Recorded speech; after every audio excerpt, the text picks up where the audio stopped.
Mahmood Hasan British રાજના કટ્ટર વિરોધી હતા. તેમણે ભારતમાં તેમની સત્તા ઉથલાવી પાડવા માટે ચળવળો શરૂ કરી હતી, પરંતુ 1916 માં ધરપકડ કરવામાં આવી હતી અને માલ્ટામાં કેદ થઈ હતી. તેમને 1920 માં મુક્ત કરવામાં આવ્યા હતા.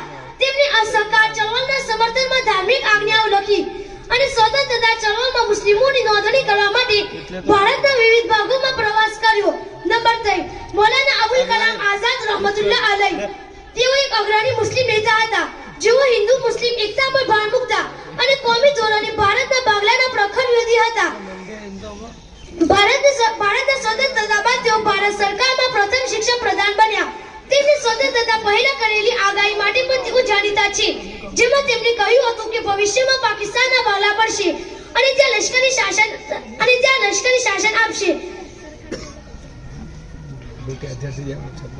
તેમને ભારતનું સર્વોચ્ચ નાગરિક સન્માન ભારત રત્ન મરણોત્તર 1992 માં આપવામાં આવ્યું હતું. જઝાકલ્લાહ.